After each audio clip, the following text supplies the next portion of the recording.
Buenas noches, mis queridísimos patriotas, con una nueva información del día de hoy. Estamos a martes 16 de julio del 2024. Acerca de los medicamentos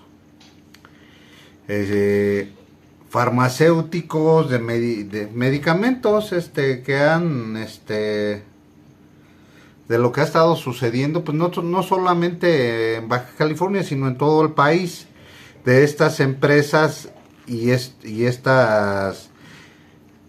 medicamentos que vienen contaminados, donde viene ahí coludidos algunos personajes de la vida pública del país, y funcionarios públicos, no solamente de la vida pública, sino también funcionarios públicos, ya que hay una investigación muy ardua de por medio por estas cosas que están pasando en todo el país. Ahorita ya se checaron hasta el momento más de 300 farmacias, y dentro de ese número encontraron irregularidades en 33 de las farmacias que estaban recibiendo medicamentos contaminados o medicamentos de muy baja calidad que venían mezclados con otro tipo de sustancias. Inclusive hubo medicamentos que traían sustancias como las del fentanilo. Ya sabemos que esta sustancia es muy dañina, y aún así, a pesar de que las revisaban, las estaban dando para las farmacias para que las distribuyeran las farmacias, y aún así las estaban distribuyendo sin importar la afectación a las personas, o sea, todo lo que las consecuencias que traía. Pero ahorita hay una investigación que está haciendo la COFEPRIS del Frente de la Comunidad Sanitaria, justos combatiendo la corrupción sanitaria, porque sí había inclusive hasta directores de hospitales coludidos en este tipo de tema. Entonces, pues es una de la información. Ahorita les voy a dejar ahí un video de la mañanera del día de hoy. Estuvo muy interesante, muy buena. También se estuvo mencionando de unos hubo unas protestas, tomas de protestas allá en Veracruz, que los reprimieron, y en el gobierno del estado y las policías del gobierno del estado, anteriormente, cuando estaba, creo que no recuerdo el nombre del gobernador de Veracruz en este momento, pero el gobernador que tenían lo reprimió y hubo hasta 2 fallecidos. Entonces, el día de hoy ya hay 2 personas, 2 policías detenidos por este tema. También está muy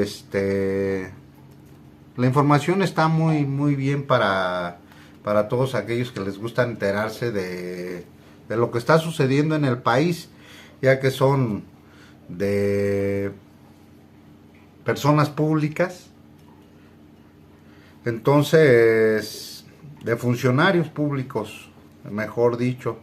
Y también estaba mencionando nuestro presidente Andrés Manuel López Obrador todo lo que se ha ahorrado gracias a que se ha disminuido en un porcentaje pues considerable, no al 100, era como uno quisiera, pero sí en un porcentaje pues favorable. de lo que es el huachicol. Los huachicoleros se ahorraron, mencionaba el presidente, que alrededor de 330 millones de pesos. Fue lo que contribuyó, para el gasto de la compra de Deer Park y de la refinería de Dos Bocas. Entonces, pues yo creo, desde mi punto de vista personal, que cuando el gobierno trabaja, cuando hace lo que tiene que hacer, pues el presupuesto alcanza. No es necesario pedir préstamos al Fondo Monetario Internacional o a otros países, endeudar más al país, al pueblo, porque no es al país. Bueno, pues es lo que, pues el pueblo, el país, pues es el pueblo mexicano. No es solamente la tierra y todo eso, sino pues todo el pueblo mexicano, porque realmente nos afecta. Ahí está lo que hizo en gobiernos pasados, lo del Fobaproa, el endeudamiento de los bancos, lo del mencionado error de diciembre de Carlos Salinas de Gortari, pues todo lo que ha contribuido los gobiernos neoliberales, que la riqueza se distribuía entre una pequeña cúpula, algo muy compacto, algo muy pequeño. También mencionaba el presidente que Rocío Nale, ahora que empiece a gobernar, va a tocar o a hacer buenos pues un muy buen gobierno. Ya ve que trae muy buena carta de presentación. Hasta ahorita se ha desarrollado muy bien en lo que es la cuarta transformación. Lo que ahora sí que los principios básicos que está dejando nuestro presidente, prácticamente él ya se está despidiendo. Por eso las giras con la doctora Claudia Sheinbaum Pardo, nuestra próxima presidenta de México, le está entregando y está entregando en buena forma, como él comentaba en la mañanera. Quiere entregar una economía sana, un país sano. Sí hay algunas cosas en las que se ha complicado un poco más, pero como él dice, va en marcha despacio, pero todo va funcionando bien. También es lo que ahorita les mencionaba de lo de los policías allá en Veracruz, que era lo de que estaban reprimiendo en Veracruz, porque unas granjas estaban dañando el medio ambiente allá en Veracruz. Y es que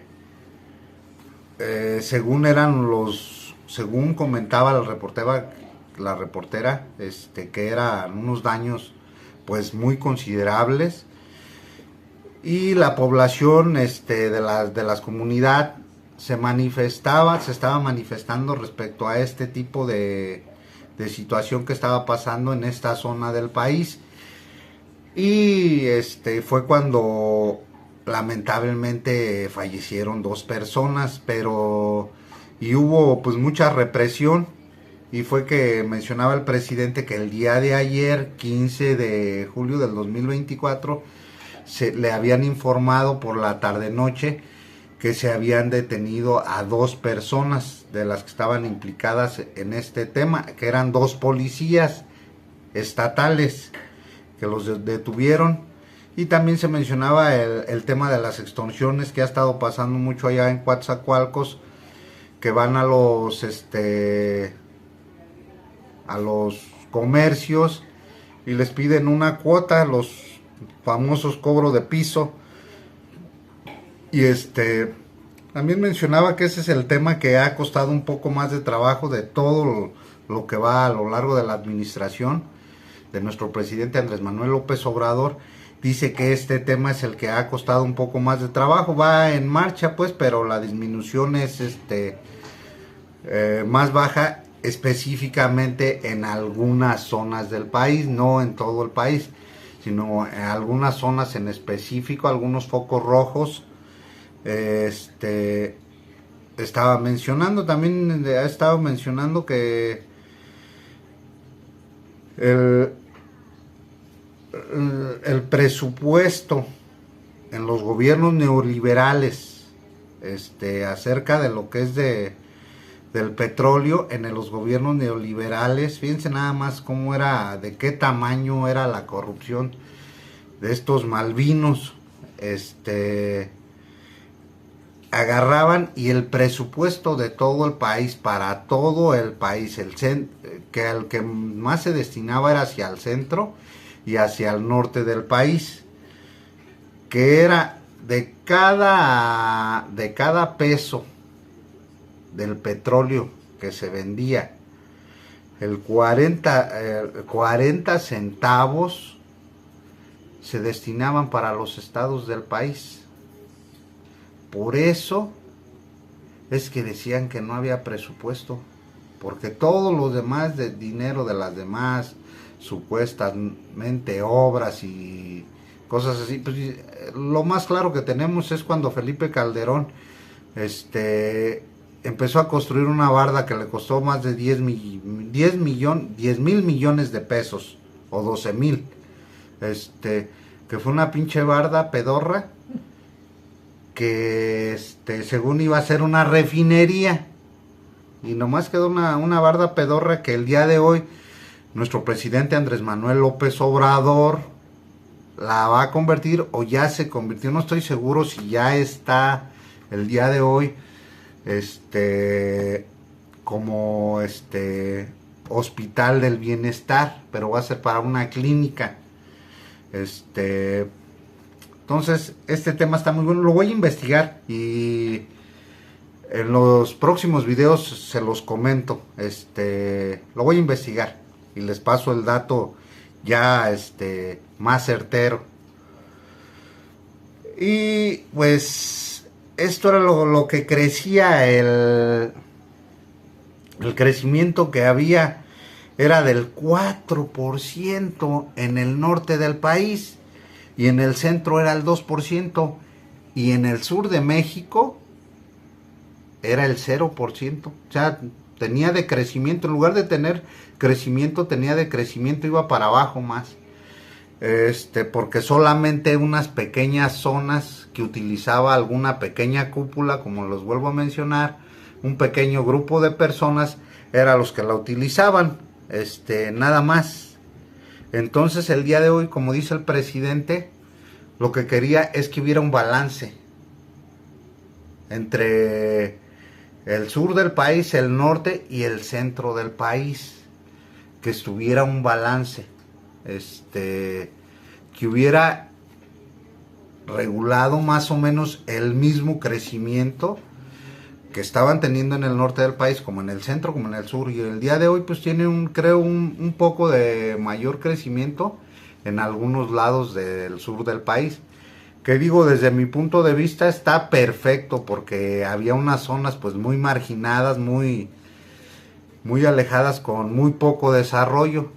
Y el día de hoy pues pues gracias a Dios que llegó este presidente a nuestro país, que viene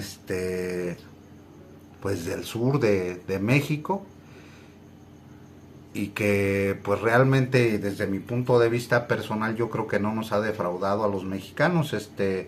Yo creo que nadie es perfecto, solamente Dios lo es. Pero como presidente, como ser humano,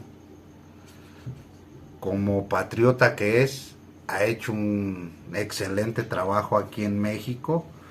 Yo creo que no habíamos tenido un presidente como en décadas, y realmente en décadas. El país realmente estaba agonizando, y el día de hoy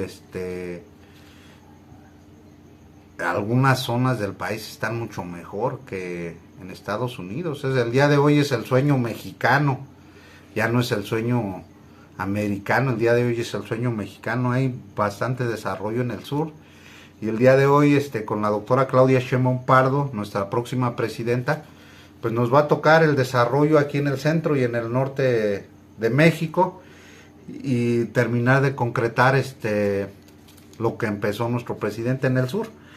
Yo estoy totalmente de acuerdo porque ha hecho más de lo que una persona hubiera esperado. También mencionaba, en otro tema, mencionaba lo del IMSS del bienestar, cómo van a llegar 2000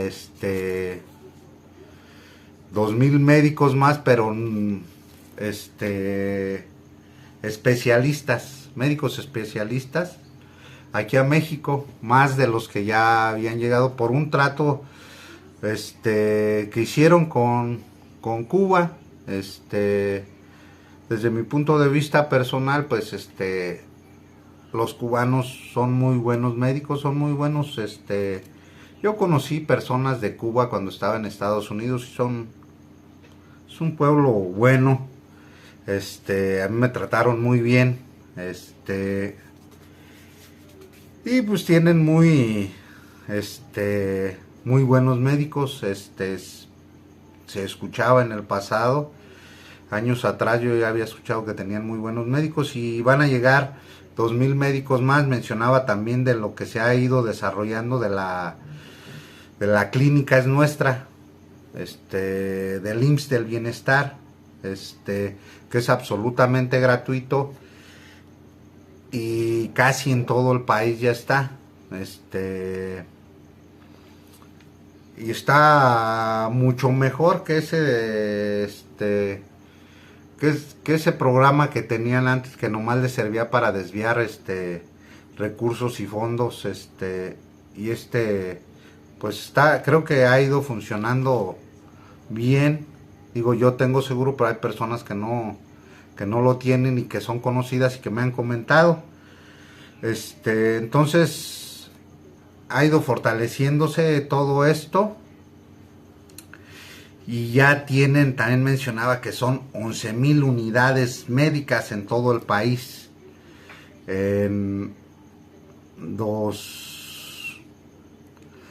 2021 municipios de todo el país ya hay clínicas médicas. O sea, ya está bien, está fortaleciéndose muy bien.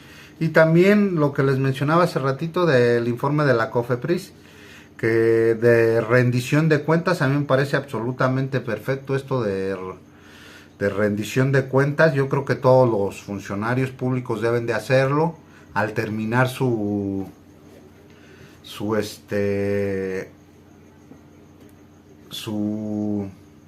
servicio al Estado. Pues deben de hacer una rendición de cuentas de cómo fue que en qué se invirtió el dinero, qué han sido los resultados de lo que estuvieron invirtiendo, y todo esto me parece absolutamente perfecto, porque tiene que haber una transparencia, como dice nuestro presidente Andrés Manuel López Obrador. La vida pública cada vez tiene que ser más pública. Y yo digo, pues si no te gusta hacer que tu vida se haga pública, pues entonces no seas funcionario público, entonces dedícate a otra cosa. Ese es mi punto de vista. También se estaba mencionando de que tenían en el sector salud, pues, en la salud de aquí del país, y lo de las, laboratorios y todo este tipo de cosas del sector salud, habían 3 niveles de sótanos hacia abajo. Cómo lo querían monopolizar, cómo se encargaban de los genéricos y los vendían a precios más elevados de los que deben de ser, y no los tenían regularizados, y otras empresas las estaban haciendo como a un lado.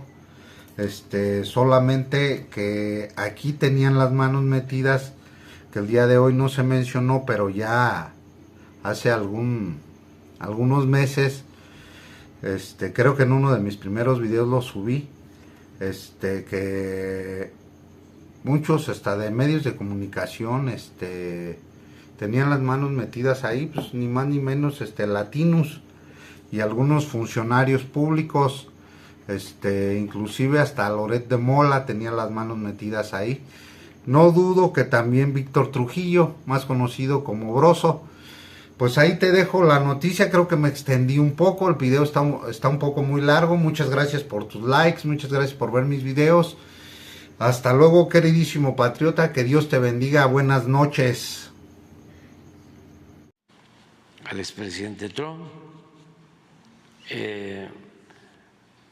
eso a lo mejor sí nos hubiese afectado, hubiese generado mucha incertidumbre en Estados Unidos y en el mundo. Pues es algo aterrador y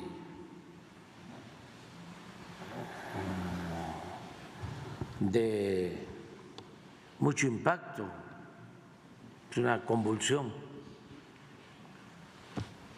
Los que se acuerdan, lo vivieron, cuando el asesinato del candidato Colosio, había mucha tristeza en el país y miedo, mucha incertidumbre. El asesinato de un dirigente tiene impacto, desde luego, en la relación política, en la vida pública de cualquier país, y tiene una trascendencia también mundial. En Estados Unidos ya sucedió pues lo de un atentado al presidente Reagan y algo muy lamentable, el asesinato del presidente Kennedy, también de su hermano, del asesinato del gran dirigente social Martin Luther King. Ojalá y eso se aleje, que no se presente en ningún país. Eso es lo que nosotros deseamos. Y que no haya odio. Tiene que haber confrontación política, desde luego, porque así se tiene democracia. La democracia es confrontación política, es disenso, es oposición. Incluso estoy leyendo un libro ahora que habla de la polarización, que dicen que no debe haber polarización. Pues sí hay polarización en la democracia, incluso autorizada, legalizada. ¿Qué pasa en las elecciones de 2 vueltas? No se llega al 50%, o no se pasa al 50%, o no se gana con un margen de más del 10%, va a una segunda vuelta. Y si fueron 5 o 6 candidatos, quedan 2, el del primero y el del segundo lugar. Y en la segunda vuelta se agrupan. ¿Sí? Y ya hay 2 polos. Pues es una polarización. hay quienes son más de derecha y se van a apoyar al candidato que quedó en el primero o en el segundo lugar. Los que son más de izquierda hacen lo propio. Pero eso de ninguna manera puede significar violencia. En el caso de que se diera una polarización de 50-40 o 45-55 o 48-54. En el caso de México agarraron ese discurso nuestros adversarios para decir que están polarizando. No, fue pues propaganda, porque no hubo polarización en las elecciones. ¿Cómo va a haber polarización si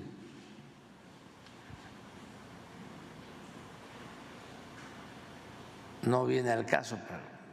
Afectar al país, sobre todo que usted fue el primer mandatario en condenar el atentado. Bueno, desde luego que es algo reprobable. Nada que signifique violencia se puede justificar. La violencia es irracional y no ayuda, no resuelve, no beneficia. Al contrario, la violencia enrarece el ambiente político y produce miedo, desconfianza. Además, es muy inhumana, porque en política podemos ser adversarios, pero no enemigos. Y en las contiendas nos podemos dar trato de adversarios a vencer, no de enemigos a destruir. Por eso condenamos este hecho y sí, fuimos los primeros en manifestarnos, posiblemente en todo el mundo. Me refiero a autoridades, a gobiernos. Estábamos en una gira y terminando un acto en compañía de la presidenta electa, ella en su teléfono vio la imagen todavía inicial y ya buscamos más. Eran los primeros minutos y ya vimos de que había pánico y me tocó ver, observé en el primer video que el expresidente Trump, antes de ir al suelo, se tocó la oreja y ya de inmediato pues expresamos, no había información suficiente, pero condenamos el hecho. Pusimos, a ver si está el texto, sea como sea, porque no sabíamos, como nadie sabía.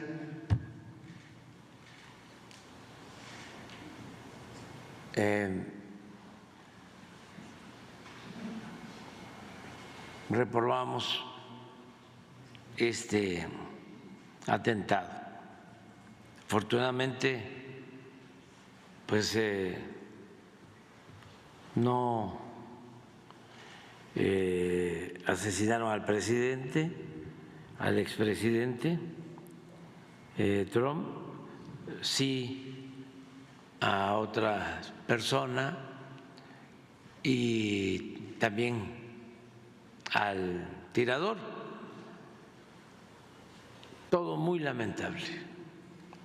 Nosotros ya hemos padecido de estos momentos de mucha incertidumbre y tristeza, cuando el asesinato de el licenciado Colosio, que nos dolió mucho a todos.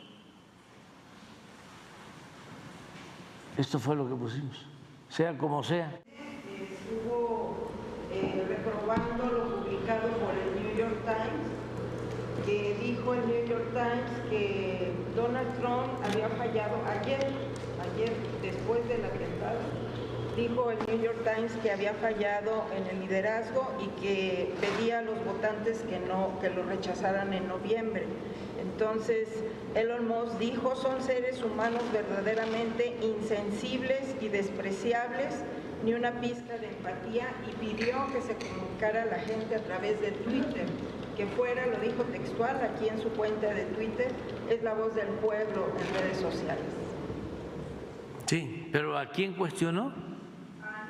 New York Times ayer publicó una editorial de toda una plana nombrando a Donald Trump, que había fallado en la prueba de liderazgo y traicionó a América.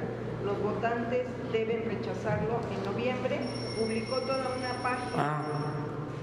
Pues sí, tomando partido, pues. Sí. Dice Elon Musk que vayamos a las redes sociales porque es la voz del pueblo.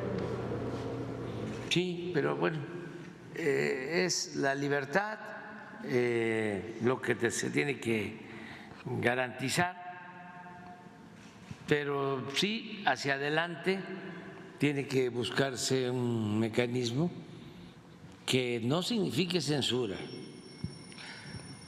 Justo la semana pasada, la Unión Europea aprobó la primera legislación para inteligencia artificial.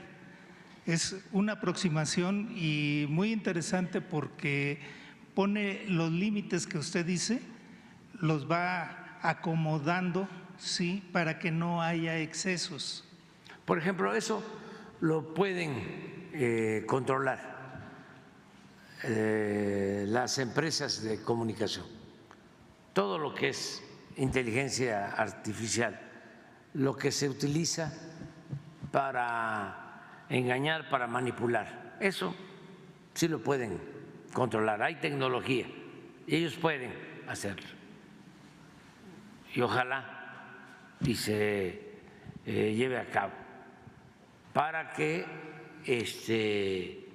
no se manipule, porque eso sí es nocivo completamente. Eso no significa censura, es nada más evitar un delito. Porque imagínense que reproducen un discurso que no fue elaborado, dicho, transmitido por la persona que supuestamente está hablando,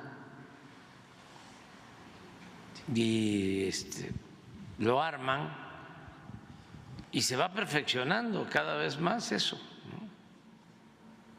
Al grado de que nuestros adversarios, no todos, no, desde luego, porque nuestros adversarios, la mayoría son muy inteligentes, muy inteligentes.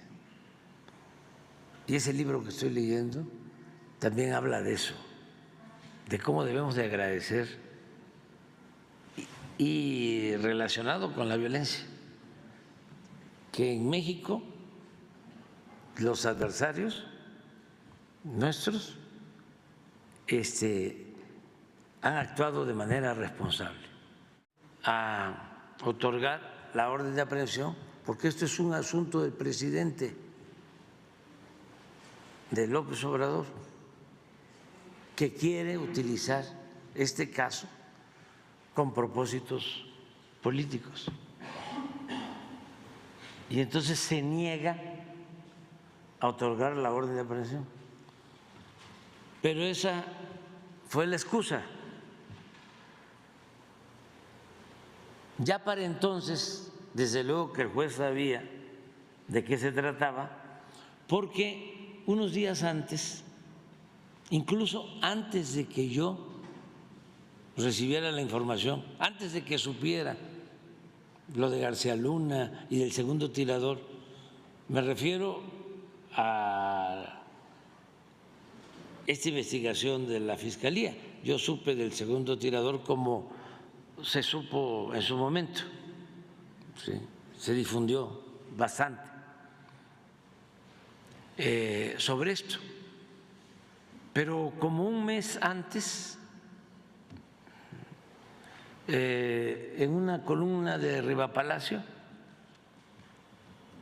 que pues está informado porque perteneció a estos grupos, me refiero a los grupos políticos encabezados por Salinas, sale un artículo diciendo que nosotros íbamos a utilizar el caso Colosio con fines políticos electorales, que él tenía información sobre el caso. Y yo todavía dije aquí cuál es la fuente, es completamente falso. Pues resulta que sí tenía información. El que no estaba informado era yo. Él ya tenía información porque como se mueven en los sótanos, ¿no?, de las dependencias de impartición de justicia, ya sabía que en efecto sí estaba en proceso la investigación en la Fiscalía. Como a los 15 días, a lo mejor como en la Fiscalía vieron la mañanera de que yo no estaba enterado, ya me informan. Y cada vez que me informan sobre un asunto así, pues lo que yo planteo es continúen el proceso legal.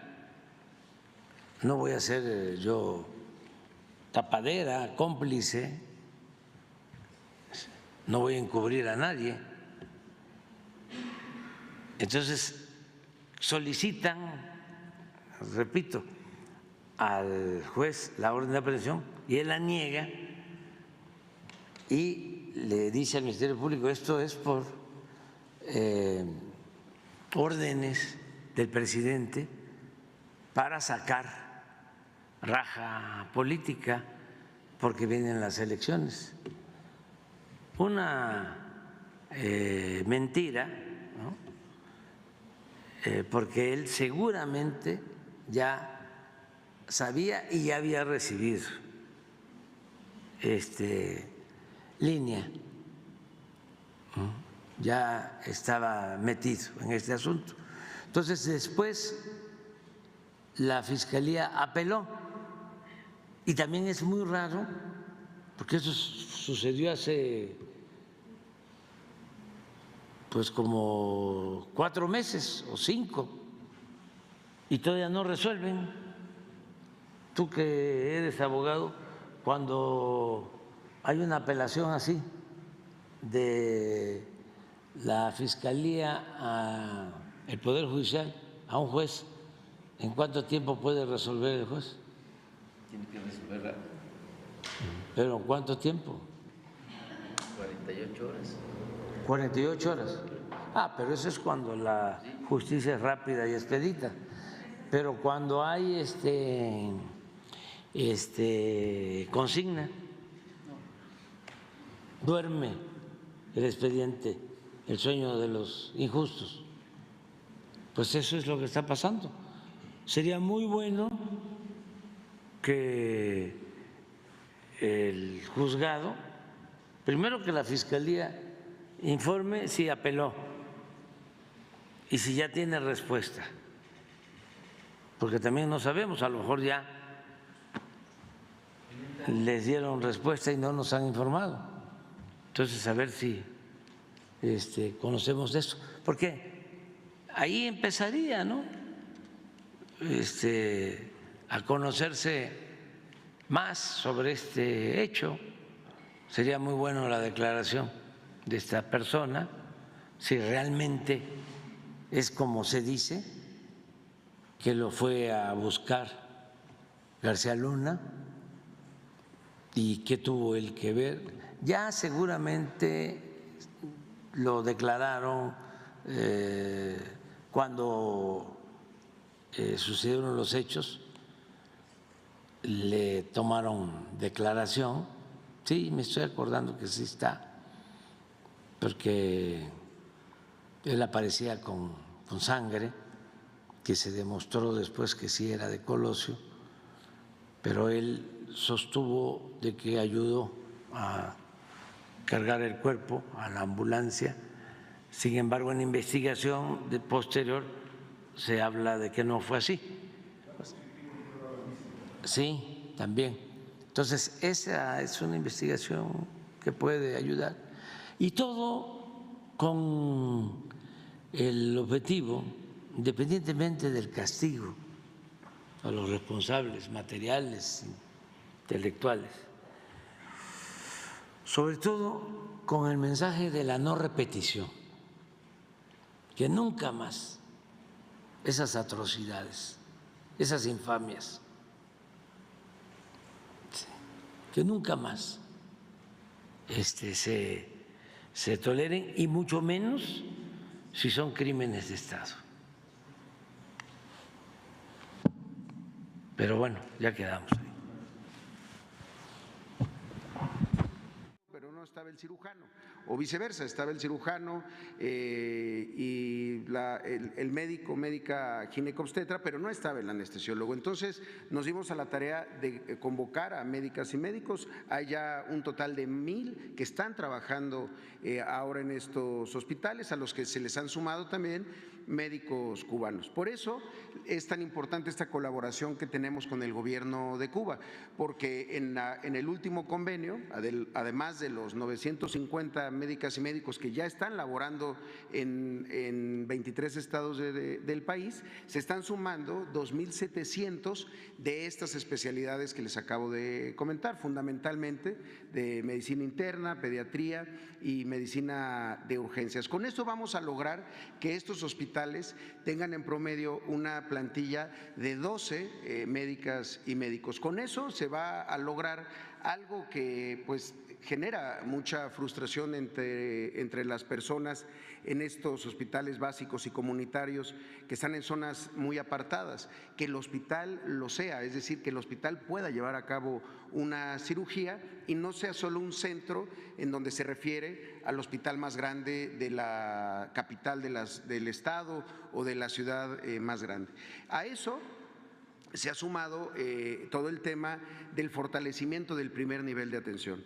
Lo hemos dicho, además de público y gratuito, el IMSS Bienestar tiene un enfoque preventivo. Durante muchos años hubo un enfoque hipermedicalizado, es decir, con poca prevención, todo era recetar medicamentos, y por el otro lado pensar que las enfermedades solo deben de atenderse en hospitales. Y hay muchas acciones que se pueden llevar a cabo en el primer nivel de atención, lo que conocemos como centros de salud, clínicas.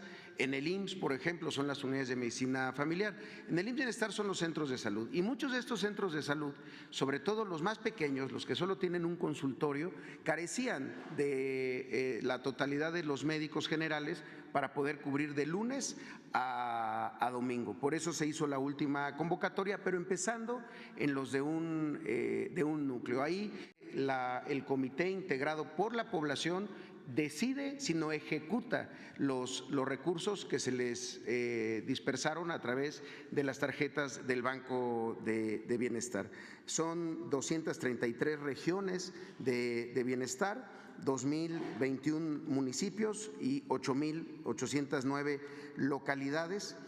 Además han sido 514 puntos de entrega, por eso hemos logrado avanzar en la entrega de las tarjetas y cubrir una gran parte del territorio. En la siguiente vemos del total de asambleas, 11.808, se han entregado 11.637 tarjetas. Algunas no se han entregado porque cambió la tesorera, entonces tiene que cambiar a nombre de quién viene la tarjeta del banco, pero es un avance importante, el 98.6%. Y esto ha sido posible gracias a la colaboración de otras dos instituciones públicas, justamente la Secretaría de Bienestar a la hora de la construcción de las asambleas y los comités, y por el otro lado el Banco de Bienestar, que con su presencia en todo el país ha permitido ya la disposición de recursos.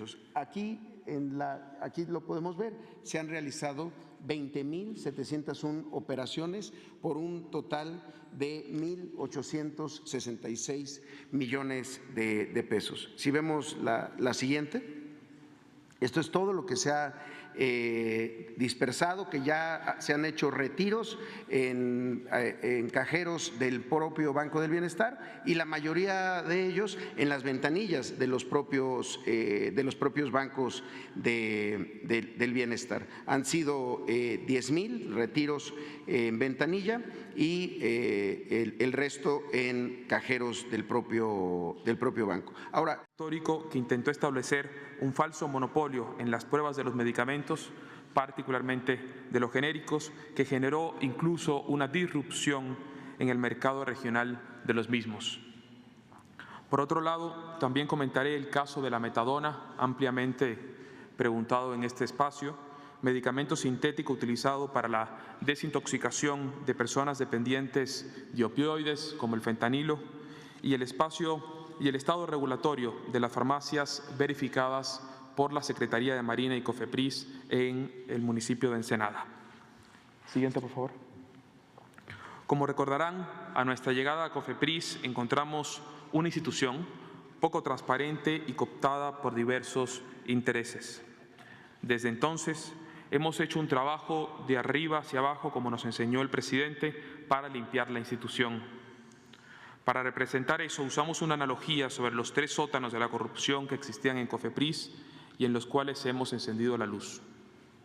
Para recapitular, el tercer sótano era la operación directa de la corrupción para autorizar de forma legal el ingreso de precursores químicos. Este sótano lo atendemos directamente con la Secretaría de Marina a través de la nueva plataforma digital denominada SISUS. El segundo era una vigilancia basada en la extorsión y la omisión. Y el primero, el manejo discrecional de solicitudes de empresas en un oscuro archivo físico que era muestra de lo que vivía nuestra institución. Esta mañana vamos a profundizar sobre este primer sótano y vamos a describir el modo de operación de un esquema que a lo largo de casi 20 años pretendía establecer un falso monopolio en los laboratorios de pruebas de intercambiabilidad, mejor conocidos como terceros autorizados, frenando importantemente la diversidad de investigación y, por lo tanto, de producción de medicamentos genéricos en nuestro país. Siguiente. Ahí está bien. En esta imagen, que para no vulnerar el debido proceso ante el órgano interno de control, aún no podemos divulgar los nombres de las y los implicados, representamos cómo operaba este mecanismo. Es una red histórica, pero silente, que buscaba monopolizar la investigación de la producción de medicamentos genéricos. Recuerden ustedes que los medicamentos genéricos se elaboran con la misma sustancia activa que los fármacos originales y tienen exactamente el mismo efecto, pero que representan un ahorro de hasta 70% para el bolsillo de los mexicanos. A pesar de que existen muchas empresas cumpliendo con la regulación de COFEPRIS para garantizar de que cada genérico sea seguro, sea de calidad y sea eficaz, este ilícito mecanismo buscaba cerrar las puertas a muchos para beneficiar a poco, a través de una sobreregulación por un lado y facilitaciones por el otro. Hemos detectado que esto no solo buscaba agilizar las empresas, sino que procuraba crear un falso monopolio para retrasar solicitudes de sus competidores. Esto, en consecuencia e inexorablemente, generaba directamente menos acceso a medicamentos en nuestro país y, por ende, mayores precios, impactando tanto el sector público como privado de abasto de medicamentos. Siguiente, por favor. Aquí podemos ver más claramente el objetivo de esta red, la sobreregulación a empresas de la competencia y al mismo tiempo autorizaciones a modos para otra. Al ser el único laboratorio autorizado para la investigación de genéricos, estos podían elevar los precios de estos medicamentos muy por encima de los costos de operación o muy por encima de los límites razonables de ganancias. A continuación voy a compartir las 3 primeras acciones que emprendimos inmediatamente después de detectar este accionar corrupto. Siguiente, por favor. En primer lugar, y como nos ha enseñado nuestro presidente, fuimos transparentes sobre la problemática y tomamos acciones inmediatas. Se denunció públicamente el hallazgo y se informó de manera pública y privada a las empresas involucradas sobre las medidas regulatorias que se tomarían. Siguiente, por favor. Segundo, ya se emprendió un proceso de reevaluación inmediata para todas las empresas que pudiesen verse afectadas. Esto viene desde el 2004. Esto es clave, pues no solo nos permite hacer una revisión justa y técnica a las empresas que fueron injustamente sobrereguladas, sino que también nuestras acciones se van a traducir en lo que más nos interesa, mayor disponibilidad y acceso a medicamentos. Al activar los laboratorios, se activa la producción y mejora el acceso. Quiero ser contundente sobre este punto, porque quizás es lo más importante. Lo que se construyó durante 20 años lo vamos a destruir en menos de una semana y eso será en beneficio de la población. Aquí me gustaría tomarme un momento para reconocer también el trabajo de nuestro personal en COFEPRIS, su labor técnica, sobre todo su alta integridad y compromiso con nuestro país, fue sin duda un elemento sin el cual no hubiéramos podido detectar esta red que intentaba crear un falso monopolio a través de revisiones periódicas que hacemos al interior, sino que tampoco podríamos subsanar estos procesos altamente técnicos que las empresas tardan años e invierten millones en lograr. Siguiente, por favor. La tercera acción, investigación y corrección de estas acciones. Tomaremos las medidas jurídicas y presentaremos las denuncias correspondientes contra las personas que sean responsables dentro y fuera de la institución. Estamos trabajando mano con nuestro órgano interno de control y otras instancias como la Secretaría de Marina para que se investigue las implicaciones de esta corrupción a los funcionarios y exfuncionarios involucrados a lo largo de los últimos 20 años. Y a la par de estas denuncias, claro, iniciamos un proceso de notificación inmediata a las empresas afectadas en las que debieran ser autorizadas de un principio y cuyo proceso de reposición regulatoria, y es muy importante que se sepa, ya está en marcha. Como parte de este compromiso de no repetición institucional, también trabajaremos varias medidas ejemplares para garantizar que no vuelva a ocurrir un ejercicio de discreción y colusión nunca más. Desde hace varios años, los comercios establecidos han sido víctimas del cobro de piso al grado de sufrir represalias. Aquellos que no cumplen con la cuota, como ocurrió el pasado fin de semana, cuando 2 establecimientos fueron incendiados por la delincuencia, patrimonio de una joven pareja que con mucho esfuerzo habían construido. Le menciono 3 puntos, señor. El primero, lamentablemente, no han sido los únicos casos. Los representantes de la Cámara Nacional de Comercio han manifestado vivir con miedo de perder su patrimonio y su vida. Segundo, los empresarios reconocen la importancia que tiene la región con el corredor interoceánico, pero también que la delincuencia pueda ser un freno para este desarrollo. Y tercero, los empresarios de Coatzacoalcos quieren saber, señor presidente, si el gobierno federal puede apoyarlos para acabar con este flagelo que lastima a las familias y a la economía de la ciudad, y también si hay algún programa que los ayude a recuperar parte del patrimonio perdido que sufrieron con estos ataques, señor. Sí, vamos a pedirle a Rosa Isela Rodríguez que lo vea. En Veracruz se ha avanzado bastante en combatir la delincuencia.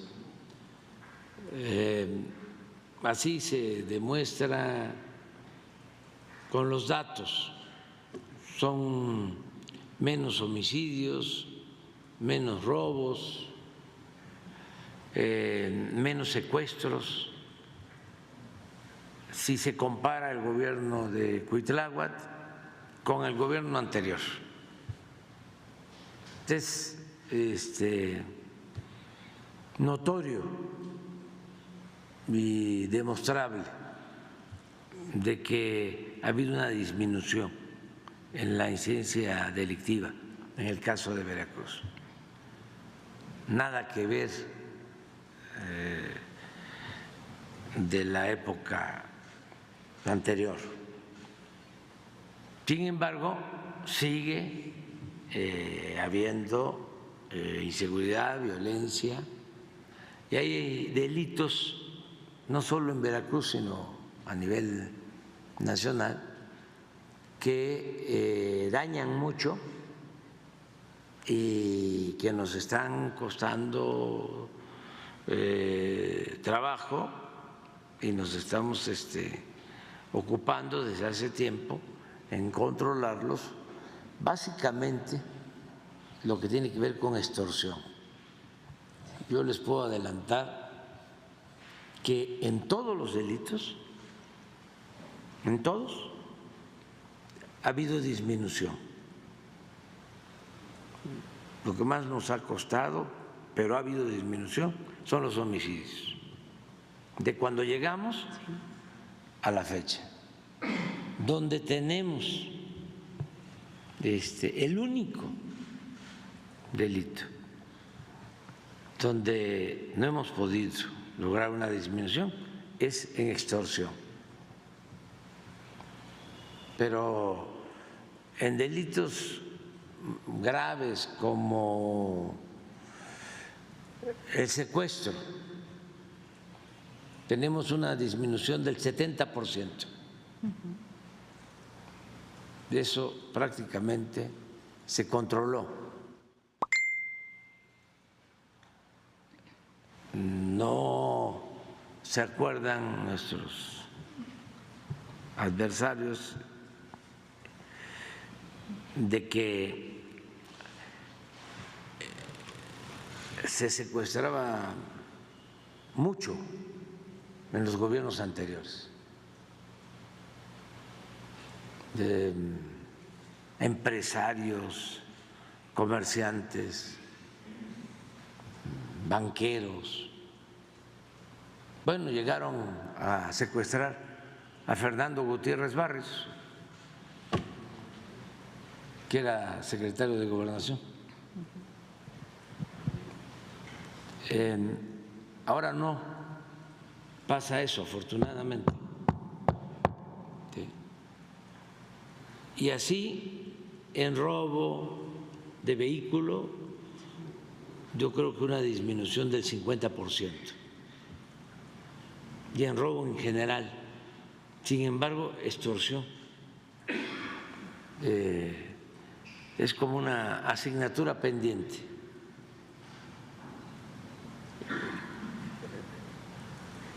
Tenemos el caso del huachicol. Hubo una disminución, ha habido una disminución del 95%.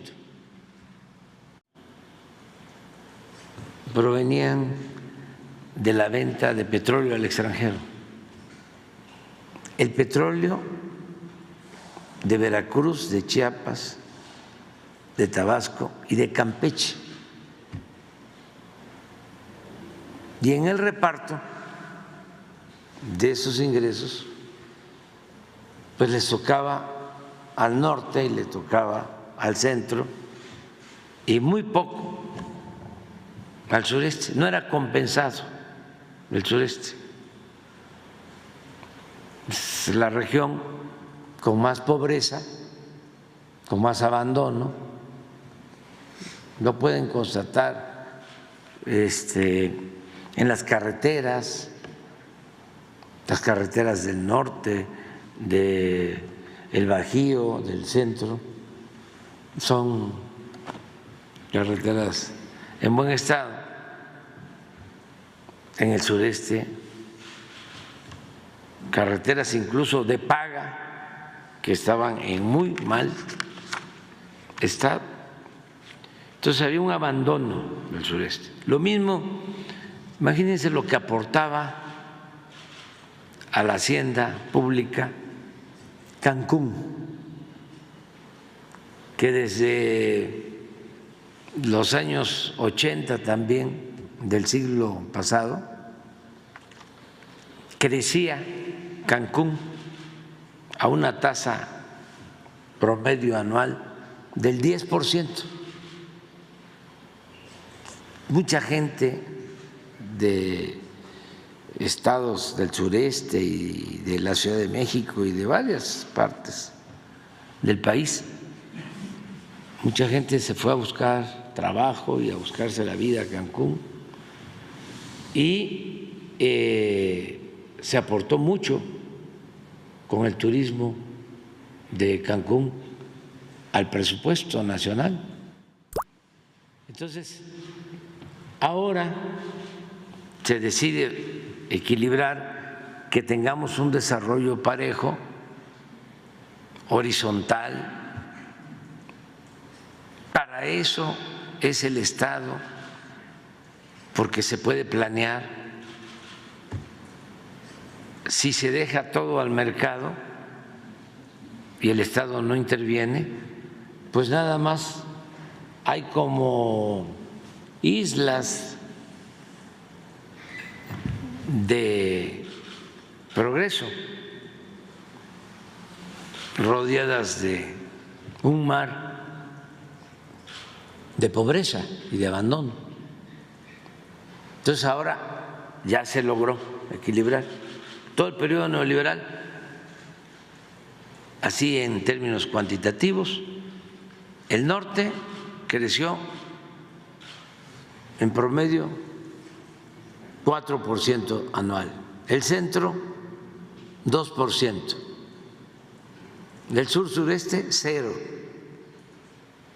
en los 36 años del periodo neoliberal. Por eso el promedio de crecimiento en 36 años fue de 2%, la media, pero el sureste 0% y en algunos casos menos 0%.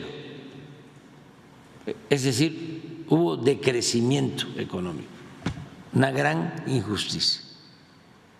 Entonces, ahora lo que hicimos con inversión pública, atendiendo con programas de bienestar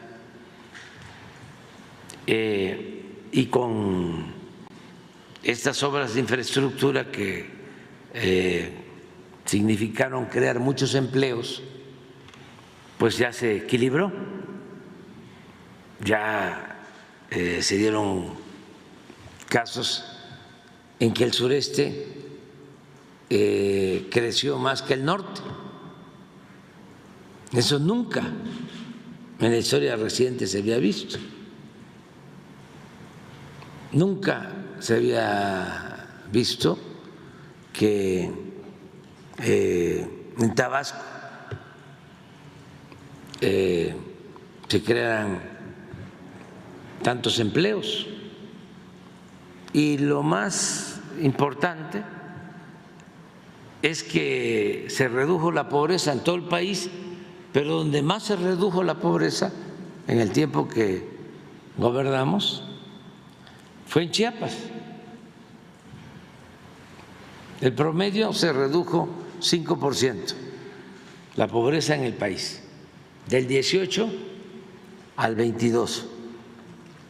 Y yo espero que ahora que se va a empezar a hacer la nueva encuesta de ingresos-gastos, va a bajar más, se va a reducir más la pobreza. Nada más que esos resultados se van a dar a conocer hasta el 2025, pero ya se está levantando o está por levantarse la encuesta que hace el INEGI cada 2 años. Entonces, el exgobernador priista de Tamaulipas, él reconoció haber recibido sobornos del Cártel del Golfo por 3.5 millones de dólares y fue condenado a 9 años de prisión. Sin embargo, pues los abogados son muy buenos allá, parece, y lograron su disminución. Se supone que estaría libre para noviembre de este año, pero pues ya lo dejaron en libertad, aunque está todavía en un centro de detención porque no tiene documentos legales, lo atraparon con documentos falsos. Esta salida anticipada, y esta es la pregunta, ¿corresponde a lo mejor a alguna negociación de su gobierno para que él pueda ser ya incluso repatriado y pague aquí pues las acusaciones que tiene por lavado de dinero? No, nosotros no hacemos ese tipo de negociaciones. Esto es una decisión de las autoridades de Estados Unidos.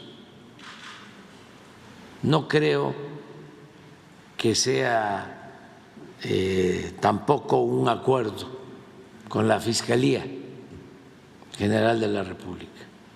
Creo que es una decisión del gobierno de Estados Unidos. Ellos tienen como práctica el que si se paga, si devuelven dinero,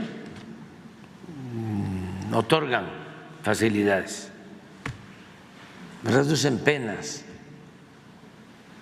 Lo mismo para testigos protegidos.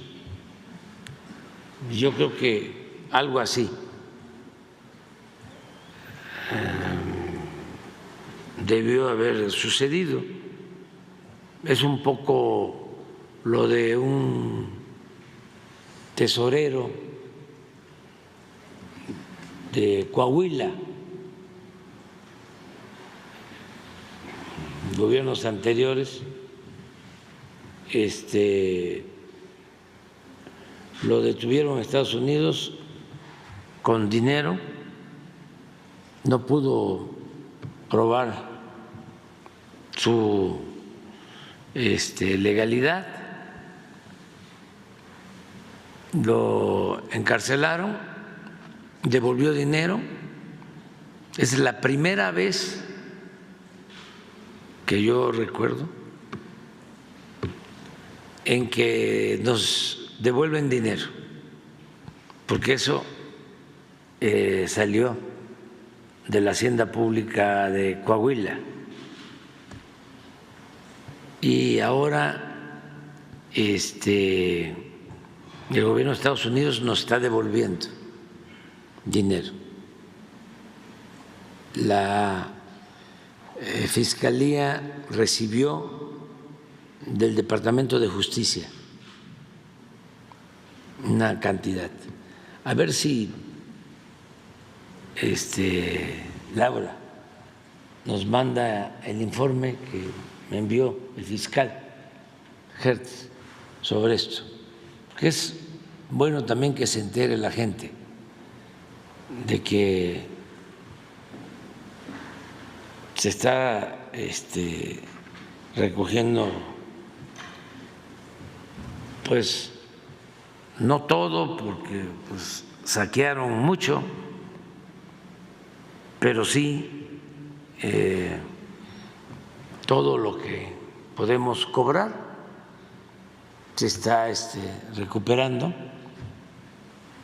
y esto por ley va al instituto que se llama para devolverle al pueblo lo robado. Y yo tenía la preocupación porque ya estamos terminando y queremos dejar una administración, unas finanzas sanas y dejar presupuesto para finalizar el año y recursos para el presupuesto del año próximo. Entonces estamos actuando de manera responsable, no gastando más, cumpliendo los compromisos que tenemos y ya los trabajadores, porque yo en mis recorridos me agradecen eso, de que llevaban mucho tiempo y que ahora ya tienen sus plantas. También hemos logrado basificar a casi 1 millón de trabajadores de la educación. Y en el caso de los trabajadores electricistas también les cumplimos 3 compromisos. Primero, no despedir a nadie, y eso también aplicó para el caso de los trabajadores petroleros. Antes los despedían, ahora no se despidió a ningún trabajador. Segundo, en el caso de los electricistas y en el caso de los trabajadores en general, que el aumento salarial siempre estuviese por encima de la inflación. Y lo tercero, para el caso de los trabajadores electricistas, es que les habían modificado su contrato colectivo y les habían aumentado la edad de jubilación. Y ya en el contrato actual ya se redujo la edad de jubilación, como era antes, que es lo mismo que vamos a llevar a cabo en el caso de los maestros, que ahí no solo les aumentaron la edad de jubilación, eso quedó prácticamente igual, 28 años de servicio para mujeres, 30 años de servicio para hombres, pero les pusieron condiciones de que podrían jubilarse a determinada edad. Podían tener los 30 años, pero si no tenían más de 55 años o 60, no los podían jubilar.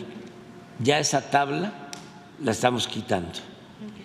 Ya va a quedar como era antes, 28 y 30, independientemente de la edad que tenga la maestra, el maestro, el trabajador de la educación y el trabajador al servicio del Estado. Son de los cambios que hemos llevado a cabo. Pero esto que planteas lo vemos. Le dejo los datos. Okay. Nada más, finalmente, a la redacción del Grupo Transmedia La Chispa se acercó el compañero periodista Arturo Zaratevite para para dirigirse hacia usted, que es un compañero con más de 40 años de experiencia laboral, pero él sufrió un proceso, estuvo encarcelado, él fue acusado de acoso sexual. Él era vocero de la Comisión Nacional de Derechos Humanos en la administración de Felipe Calderón. Ahí él denuncia, él dice que pues se le tendió fue un asunto político y lo que buscaron, lo que encontraron pues fue acusarlo de acoso. Él ya se le dieron cartas de